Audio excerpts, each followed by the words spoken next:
नमस्कार दर्शक बंधु सत्य शांति मार्गदर्शन यूट्यूब चैनल को आपण मानक हार्दिक स्वागत। प्रिय भगवत प्रेमी दर्शक बंधु जून मास 11 तारिख दिन पड़ुछि परम पवित्र एकादशी। तत्सहित एही दिन पुरुषोत्तम एकादशी नाम नामांकित करा जाइअछि।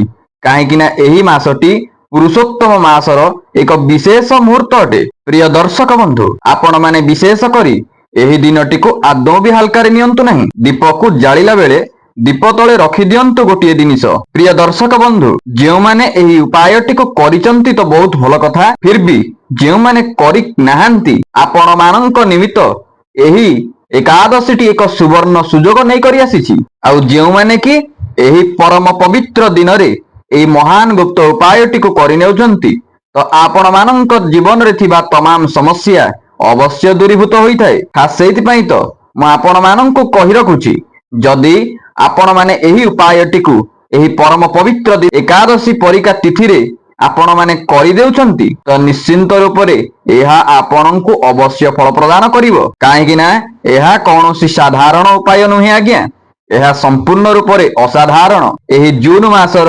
एकादशी जहाकी पुरुषोत्तम एकादशी गुरुवार 11 तारिख दिन पड़ुअछि। प्रिय बंधुगण जदि आपण माने एही उपायटी को खाली खामख्याल रे नहीं जाउछंती तो निश्चिंत रूप रे आपण माने गोटे बड़ सुजोग को हाथ छड़ा करूछंती। प्रिय बंधुगण जदि आपण माने एही परम पवित्र परिका दिन रे एही महान गुप्त उपायटी को करि नेउछंती तो निश्चिंततर एहा पंथी कारिगा पुस्तक रो आसी अछि।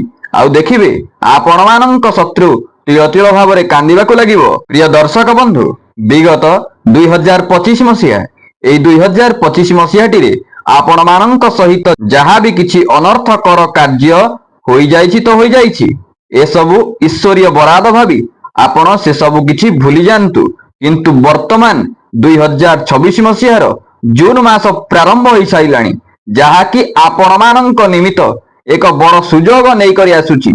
एई पुरुषोत्तम एकादशी जदि आपण माने एहार महत्व जानि नांती तेबे निश्चिंत रूप रे आपण सेही मरीचिका पछरे धाउचंती जहाँकि अन्य माने धाउचंती। आउ जदि आपण माने भूल वशतः मध्य एई उपायटी को करि नेउछंती विश्वास करंतु दर्शक बंधु आपण मानक सहित घटिथिबा विगत मसीहारे जेउ समस्या गुड़िक देई आपण अतिक्रम करिथिले ताहा संपूर्ण रूप रे एई 2026 मसीहार एही एकादशी आपण मानक निमित्त एक बड़ समाधान नहीं करि आसीछि। आउ हां प्रिय दर्शक बंधु आपण माने जो समस्या गुड़ी को नहीं आपण अत्यंत चिंताव्यस्त रे थिले से समस्त चिंता को दूरीकरण करबा निमित्त मु आपणक निमित्त एक एमिति एक रामबाण सम उपाय नहीं करि आसीछि जहाँकि आपण जदि करि नेउछंती तेबे आपणकर समस्त समस्या अवश्य दूरीभूत होइथाय। सेथिपाई तो आपण मानक मु पुनः कहि रखुछि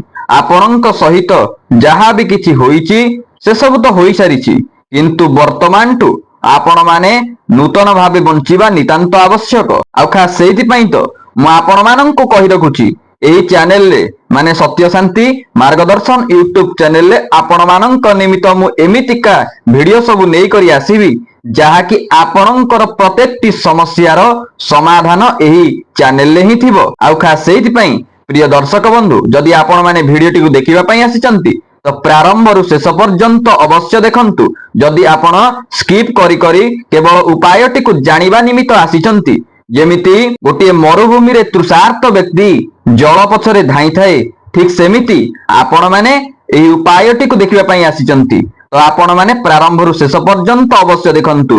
द्वितीय कथाटी हेउची जदि आपण माने एही चैनल ले नुवा करी अछंती तेबे आमर एही सत्य शांति मार्गदर्शन यूट्यूब चैनल टी को अवश्य सब्सक्राइब करि नियंतु। पाखरे थिबा बेल आइकन टी को प्रेस करी पाखरे थिबा बेल आइकन टी को आपण माने प्रेस करि दियंतु एवं वीडियो टी को गोटे लाइक करंतु अवश्य शेयर करंतु। प्रथम कथाटी प्रिय दर्शक बंधु आपण माने गोटे कथा को भाबंतु जदि आपण माने अजता कथा गुडी को नहीं आपणकर मानसिक पटल रे आपण चिंताग्रस्त करिवे तेबे आपणकर ही एहा क्षति घटिबो। काहेकि ना गोटे व्यक्ति जेतेबेले अनेक प्रकार बाह्य चिंताधारा करुथाए ता निश्चिंत रूप रे तार शरीरर प्रत्येकटी अंग प्रत्यंग उपरे एहा प्रभाव पकाई थाए। आपण माने कोन एहा जानिचंती कि जद्वारा कि आपणकर नानाविध ରୋଗ ବ୍ୟାଧି ଆପଣଙ୍କୁ ହିଁ ଗ୍ରାସ କରିବ। ତେଣୁ ଦର୍ଶକ ବନ୍ଧୁ, ଆପଣ ମାନେ ଏଥିପ୍ରତି ଆଦୌ ବି ଚିନ୍ତାଗ୍ରସ୍ତ ହୁଅନ୍ତୁ ନାହିଁ। କାହିଁକି ନା ମୁଁ ଆପଣଙ୍କ ନିମିତ୍ତ ଏମିତି ସମସ୍ୟାର ସମାଧାନ ଗୁଡ଼ିକ ନେଇକରି ଆସିବି, ଯାହାକି ସମ୍ପୂର୍ଣ୍ଣ ସିଦ୍ଧ ଚାକ୍ଷୁଷ ପ୍ରମାଣ ସହିତ ଏକ ରାମବାଣ ସିଦ୍ଧ ଉପାୟ। ପ୍ରିୟ ବନ୍ଧୁଗଣ, ମୁଁ ଆଜି ଯେଉଁ ଉପାୟଟିକୁ ଆପଣମାନଙ୍କୁ କହି ରଖୁଛି, ଆପଣମାନଙ୍କର ଚତୁଃପାର୍ଶ୍ୱିକ ଯେକୌଣସି କ୍ଷେତ୍ରରେ ଶତ୍ରୁ ହୁଅନ୍ତୁ ନା କାହିଁକି, ପାରିବାରିକ କ୍ଷେତ୍ରରେ ହୁଅନ୍ତୁ କିମ୍ବା ପାରିପାର୍ଶ୍ୱିକ କ୍ଷେତ୍ରରେ ଆପଣଙ୍କର କିଛି ନାନାବିଧ ଦିଗରେ କିଛି ଶତ୍ରୁ ମଧ୍ୟ ହୁଅନ୍ତୁ, କିମ୍ବା କୌଣସି ପ୍ରକାରର କର୍ମକ୍ଷେତ୍ରରେ ମଧ୍ୟ ଶତ୍ରୁ ଥାନ୍ତୁ, କିମ୍ବା କୌଣସି ପ୍ରକାର ବାଣିଜ୍ୟିକ କ୍ଷେତ୍ରରେ ମଧ୍ୟ ଆପଣଙ୍କର ଯେକୌଣସି କ୍ଷେତ୍ରରେ ମଧ୍ୟ ଶତ୍ରୁ ଥାନ୍ତୁ ନା କାହିଁକି, ଏହି ମହାଗୁପ୍ତ ଉପାୟରୁ ଆଜ୍ଞା କେହି ବି ରକ୍ଷା ପାଇପାରିବେ ନାହିଁ। ପ୍ରିୟ ବନ୍ଧୁଗଣ, ଆପଣମାନେ ପ୍ରଥମତଃ ଗୋଟେ କଥା ଶୁଣିକି ଆଶ୍ଚର୍ଯ୍ୟ ହୋଇଯିବେ। ଏହି ଯୋଉ ସିଦ୍ଧ ଉପାୟଟି ମୁଁ ଆପଣମାନଙ୍କୁ ଏହି ଭିଡିଓ ମାଧ୍ୟମରେ ବତାଇବା ପାଇଁ ଯାଉଛି, ପ୍ରଥମ କଥାଟି ହେଉଛି, ଏହି ଉପାୟକୁ କରିବା ପାଇଁ କୌଣସି ସିଦ୍ଧ ବ୍ୟକ୍ତି ବିଶେଷ ମାନଙ୍କ ପାଖକୁ ଯିବା ପାଇଁ ପଡିବ ନାହିଁ। ଏହାକୁ କରିବା ପାଇଁ କୌଣସି ନାଗାନ୍ତ ହୁଅନ୍ତୁ, ବେଦାନ୍ତ ହୁଅନ୍ତୁ କିମ୍ବା ସିଦ୍ଧାନ୍ତ ଉପରେ କୌଣସି ବ୍ୟକ୍ତି ବିଶେଷ ମାନଙ୍କର ଆବଶ୍ୟକତା ହିଁ ନାହିଁ। ଯଦି ଆପଣମାନେ ସ୍ୱତନ୍ତ୍ର ନିଷ୍ଠା ଭକ୍ତି ପୂର୍ବକ ଆପଣଙ୍କ ଗୃହରେ ମାନେ ଏହି ଏକାଦଶୀ ତିଥି ଯାହାକି ପଡୁଛି 11 ତାରିଖ ଗୁରୁବାର ଦିନ ଆପଣଙ୍କ ଗୃହରେ ଆପଣ କରି ରଖୁଛନ୍ତି, ତେବେ ନିଶ୍ଚିନ୍ତ ରୂପରେ ସେହି ନାଗାନ୍ତ ହୁଅନ୍ତୁ, ସିଦ୍ଧାନ୍ତ ହୁଅନ୍ତୁ, ବେଦାନ୍ତ ହୁଅନ୍ତୁ, ଯେକୌଣସିଟି ସିଦ୍ଧ ବ୍ୟକ୍ତି ବିଶେଷ ହୁଅନ୍ତୁ ନା କାହିଁକି, ସିଏ କରିବା ଦ୍ୱାରା ଯେତିକି ଆପଣଙ୍କୁ ସକ୍ସେସ ମିଳିବ, ତାହା ସମାନ ରୂପରେ ଆପଣଙ୍କୁ ଅବଶ୍ୟ ତାହା ମଧ୍ୟ ପ୍ରାପ୍ତି ହେବ, ଯୋଉଟା କି ଆପଣ କରିବା ଦ୍ୱାରା। ଆଉ ସେଇଥିପାଇଁ ତ ପ୍ରିୟ ଦର୍ଶକ ବନ୍ଧୁ, ମୁଁ ଆପଣଙ୍କୁ ଆଗରୁ କହି ରଖୁଛି, ଏହି ପରମ ପବିତ୍ର ଏକାଦଶୀ ଯାହାକି ପୁରୁଷୋତ୍ତମ ମାସର ପୁରୁଷୋତ୍ତମ ଏକାଦଶୀରେ ଆପଣମାନେ ଏକାନ୍ତରେ ଆପଣଙ୍କ ଗୃହରେ ବସି ନିଶ୍ଚିନ୍ତ ଭାବରେ ଏହି ଉପାୟଟିକୁ କରିପାରିବେ। ଆଉ ଯେଉଁ କ୍ଷଣିକରୁ ଆପଣମାନେ ଏହି ମହାସିଦ୍ଧ ଉପାୟଟିକୁ କରିନେଉଛନ୍ତି ନା ଦର୍ଶକ ବନ୍ଧୁ, ସେହି କ୍ଷଣିକରୁ ଦେଖିବେ ଆପଣମାନଙ୍କର ଯେଉଁ ଶତ୍ରୁମାନେ ଥିବେ ସେମାନଙ୍କ ଉପରେ ଏହା ଧୀରେ ଧୀରେ ପ୍ରଭାବ ପକାଇବା ଆରମ୍ଭ କରିଦେବ। ଆଉ ହଁ ପ୍ରିୟ ଦର୍ଶକ ବନ୍ଧୁ, ଆପଣଙ୍କର ସେହି ଶତ୍ରୁ ଯାହାକି ଆପଣଙ୍କ ଉପରେ ଅନ୍ୟାୟ ଅନୀତି ଅତ୍ୟାଚାର ଅନୈତିକ ଯେକୌଣସି କାର୍ଯ୍ୟ ଆପଣଙ୍କ ଉପରେ କରିଥାଉ ନା କାହିଁକି, ସେ ପ୍ରତ୍ୟେକଟି ସମସ୍ୟାର ସମାଧାନ କେବଳ ଏହି ଉପାୟ ମାଧ୍ୟମରେ ହିଁ ଅଛି। ପ୍ରିୟ ବନ୍ଧୁଗଣ, ଆପଣମାନଙ୍କର ଜୀବନ ଶୈଳୀରେ ନିଶ୍ଚିନ୍ତରୁ ନିଶ୍ଚିନ୍ତତର ଅନେକ ଗୁଡ଼ିଏ ଶତ୍ରୁ ଥିବେ। ସିଏ ଆପଣଙ୍କର ଜାଣତରେ ହୁଅନ୍ତୁ କିମ୍ବା କୌଣସି ଅଜାଣତରେ ବି ମଧ୍ୟ ହୁଅନ୍ତୁ। ଆଉ ବିଶେଷ କରି ଏମିତି କିଛି ଶତ୍ରୁମାନ ଆପଣଙ୍କ ଜୀବନରେ ନିଶ୍ଚିନ୍ତରୁ ନିଶ୍ଚିନ୍ତତର ଥିବେ। ଏଇଟା ସାମାନ୍ୟତର କଥା, ଏଇଟା ସମସ୍ତଙ୍କ ଜୀବନରେ ଅଛନ୍ତି ମଧ୍ୟ। କାହିଁକି ନା ଜନ୍ମ ପରେ ଦୁଇଟି ସମ୍ପର୍କ ମଣିଷ ସହିତ ଯୋଡି ହୋଇଥାଏ, ଗୋଟିଏ ହେଉଛି ଶତ୍ରୁ, ଗୋଟିଏ ହେଉଛି ମିତ୍ର। ପ୍ରିୟ ଦର୍ଶକ ବନ୍ଧୁ, ବର୍ତ୍ତମାନ ଆପଣମାନେ ଅନେକ ଗୁଡ଼ିଏ ଚିନ୍ତାଗ୍ରସ୍ତ ଦେଇ ଆପଣ ଅତିକ୍ରମ କରୁଛନ୍ତି, ମାନେ ଆପଣ କଣ କରିବେ ବୋଲି କିଛି ଭାବି ପାରୁନାହାନ୍ତି। ଆଉ ସେଇଥିପାଇଁ ଆମର ଏହି ଭିଡିଓଟିକୁ ଦେଖିବା ପାଇଁ ଅବଶ୍ୟ ଆସିଛନ୍ତି। ତ ଆପଣମାନେ ଚିନ୍ତାମୁକ୍ତ ରୁହନ୍ତୁ, ଏହି ଉପାୟଟି ଆପଣଙ୍କ ନିମିତ୍ତ ଏକ ରାମବାଣ ସିଦ୍ଧ ଉପାୟ ହେବ। କିନ୍ତୁ ମୁଁ ଆପଣଙ୍କୁ କହି ରଖୁଛି, ଏଇଠି ଗୋଟିଏ ବିଶେଷ ଭାବରେ ଆପଣଙ୍କୁ ଅତ୍ୟନ୍ତ ମହତ୍ୱପୂର୍ଣ୍ଣ ସୂଚନାଟି ଦଉଛି। ଯଦି ଆପଣମାନେ ଧର୍ମ ପକ୍ଷରେ ଅଛନ୍ତି, ନୀତିରେ ଅଛନ୍ତି, ନ୍ୟାୟରେ ଅଛନ୍ତି, ତେବେ ଆପଣମାନେ ଏହି ଉପାୟରେ ହାତ ମାରନ୍ତୁ। କିନ୍ତୁ ଯଦି ଆପଣ ଅନ୍ୟାୟରେ ରହି ଅନୀତିରେ ରହି ଅନୈତିକର କାର୍ଯ୍ୟର ବିଚାରଧାରାକୁ ନେଇ ଆପଣଙ୍କର କୌଣସି ଧାର୍ମିକ ଶତ୍ରୁ ଉପରକୁ ଆପଣ ଏହା ପ୍ରୟୋଗ କରୁଛନ୍ତି, ତେବେ ନିଜ ଗୋଡ଼ରେ ଆପଣ ନିଜେ ହିଁ କୁରାଢ଼ି ମାରୁଛନ୍ତି। କାହିଁକି ନା ଏହା କୌଣସି ସାଧାରଣ ଉପାୟ ନୁହେଁ, ଏହା କଳିଯୁଗର ଗୋଟିଏ ଅତ୍ୟନ୍ତ ମହତ୍ୱପୂର୍ଣ୍ଣ ଏବଂ ଅତ୍ୟନ୍ତ ରୂପରେ ଶକ୍ତିଶାଳୀ ଉପାୟଟିଏ। ଆଉ ହଁ ଦର୍ଶକ ବନ୍ଧୁ, ମୁଁ ଆପଣମାନଙ୍କୁ ଏହି ଭିଡିଓରେ ସେହି ଉପାୟ ଗୁଡ଼ିକ ତ ଅବଶ୍ୟ ବତାଇବି, କିନ୍ତୁ ତା ପୂର୍ବରୁ ମୁଁ ଆପଣଙ୍କୁ ସେହି ଉପାୟର ନୀତି ନିୟମ ତତ୍ସହିତ ଅନେକ ଗୁଡ଼ିଏ ନିୟମାବଳୀକୁ କହିବାକୁ ଯାଉଛି, ଯାହାକୁ କରିବା ସମ୍ପୂର୍ଣ୍ଣ ରୂପରେ ବିଧେୟ। ଯଦି ଆପଣମାନେ ଏହି ଉପାୟକୁ କରୁଛନ୍ତି କିନ୍ତୁ ସେହି ନିୟମାବଳୀକୁ ଆପଣ ଫଲୋ କରୁନାହାନ୍ତି, ତେବେ ନିଶ୍ଚିନ୍ତ ରୂପରେ ଆପଣ କେବେ ବି ସକ୍ସେସ ପାଇପାରିବେ ନାହିଁ। ଖାସ ସେଇଥିପାଇଁ ତ ମୁଁ ଆପଣମାନଙ୍କୁ କହୁଛି, ଆପଣମାନେ ପ୍ରଥମତଃ ଉପାୟ କରିବା ପୂର୍ବରୁ ତାର ନିୟମାବଳୀକୁ ଅବଶ୍ୟ ଧ୍ୟାନ ଦିଅନ୍ତୁ। କାହିଁକି ନା ଯେତେବେଳେ ଗୋଟେ ଛୋଟିଆ ଉଦାହରଣଟି ଦଉଛି ଆପଣଙ୍କ ନିମିତ୍ତ, ଯେତେବେଳେ गोटे ड्राइवर टीए रास्ता को गाड़ी नहीं थाए सेतेबेले सी अनेक प्रकार ट्रैफिक रूल एवं नियम को फॉलो करी थाए जद्वारा कि तार कौन सी क्षतिग्रस्त हेबार चांसेस न थाए खास एइति पई म आपन को कहि रखुची जदी आपण माने ठीक सेमिति आपण उपाय करिवा पूर्वरु एही नियमावली को फॉलो करू नाहंती तेबे निश्चिंतरु निश्चिंततर आपण माने निज गोड़रे ही निजे कुराड़ी मारुचंती। तो दर्शक बंधु मु आपण माननकु उपाय कहिबी किंतु ता पूर्वरु प्रथम किछि नियमावली म आपन को कहि रखुची। आपण माने जेउ दिन माने एई एकादशी दिन आपण जे कोनोसी भी मुहूर्त रे एहा को करि परिबे ब्रह्म मुहूर्त हेउ मध्याह्न समय हेउ सायंकाल हेउ किंबा रात्र काल हेउ जे कोनोसी मुहूर्त रे भी आपण एई दिन करि परिबे। द्वितीयटी हेउची आपण माने एहा को करिवा पूर्वरु आपण जेउ रूम रे करिवे ता संपूर्ण रूप रे गंगा जल पड़ी स्वच्छता होइथिबा दरकार माने पोछापोछि होइथिबा दरकार। तृतीय नियमटी हेउची जेउ वस्त्र आपण पिंधिबे जेउ वस्त्र को आपण परिधान करिवे ता संपूर्ण रूप रे स्वच्छता आकार रे रहिथिबा दरकार।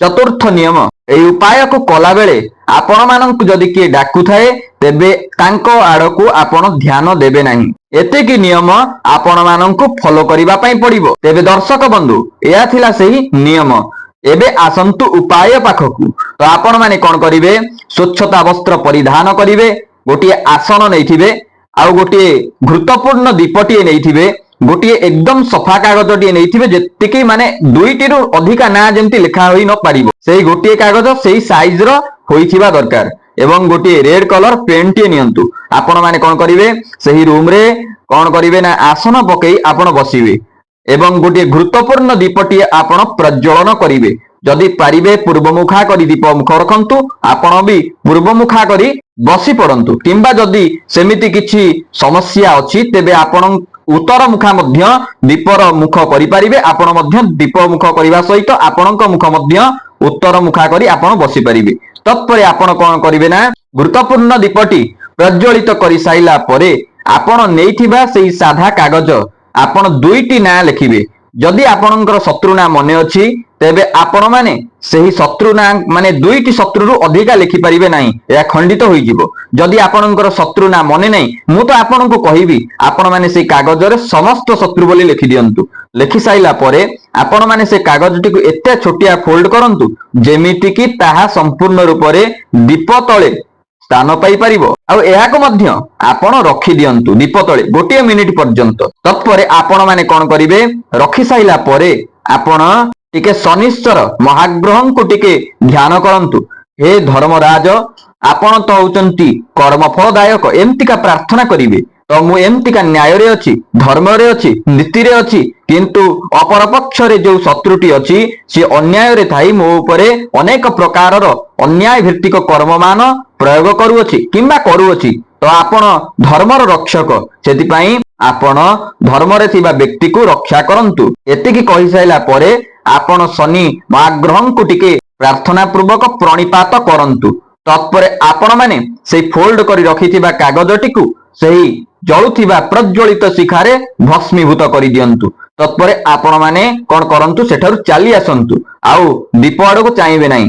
तत्परे आपण चाली आसिला परे जेतोले दीपटी संपूर्ण लिभि जाइतिबो जदि पारिबे सेही दिन नहले ता पर दिन मु तो कहबी सेही दिन आपण कोन करिवे कोनोसी देवंश वृक्ष अडंबरु पलास किंबा बरगछ किंबा आंब गछ किंबा कौनसी प्रकार देवंश वृक्ष जो अछि सेही वृक्षर मूल रे किछि माटी खोली दियंतु एवं भस्मीभूत होइतिबा सेही अंगार सहित दीप को संपूर्ण रूप रे पोती देई आसंतु जीवे एकमुखा होई आसीबे मध्य एकमुखा होई। देखिबे दर्शक बंधु जेउ शत्रु की आपणक उपरे अन्याय करुथिला अत्याचार करुथिला नानाविध कषण आपणक करू नानाविध कषण आपणक उपरे देउथिला एवं अनेक प्रकार अनैतिक कार्य क्रियाकलाप गुड़िक करुथिला देखिबे सेही शत्रु दिने आपणक पाखकु आसी मित्रता सहित आपणक मित्रता परिका आपणकर पाखरे व्यवहार करिवो। एहा संपूर्ण रूप रे चाक्षुष सिद्ध प्रमाण एवं अनुभूतिर कारिगाटी। तो दर्शक बंधु जदि आपण माननकु वीडियोटी भलो लागिथाय गोटे लाइक करंतु चैनल ले नुआ करिथिले सब्सक्राइब करंतु। आजि पई बाणी की एठी विराम देबा रहुची नमस्कार जय जगन्नाथ।